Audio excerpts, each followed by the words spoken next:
Samantala mga kabrigada, ibinase raw ho sa mga naging pagdinig ng House Committee on Good Government and Public Accountability ang dahilan ng paghahain ng ikatlong impeachment complaint laban kay Vice President Sara Duterte.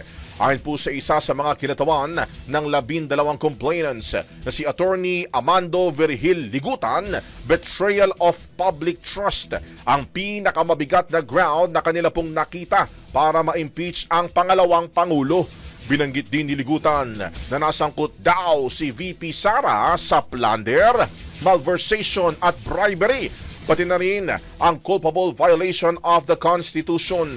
Punto ho nito, dapat lang na mapatalsik sa pamamagitan ng impeachment ng bise dahil daw ho sa paggastos ng confidential funds sa loob ng 11 araw nang walang proper documentation.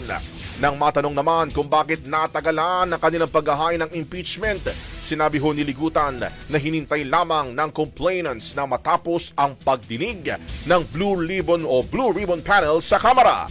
Ang ikatlong impeachment complaint ay inihain po ng mga pari, religious non-government organizations at Union of People's Lawyers mula ho yan sa Mindanao.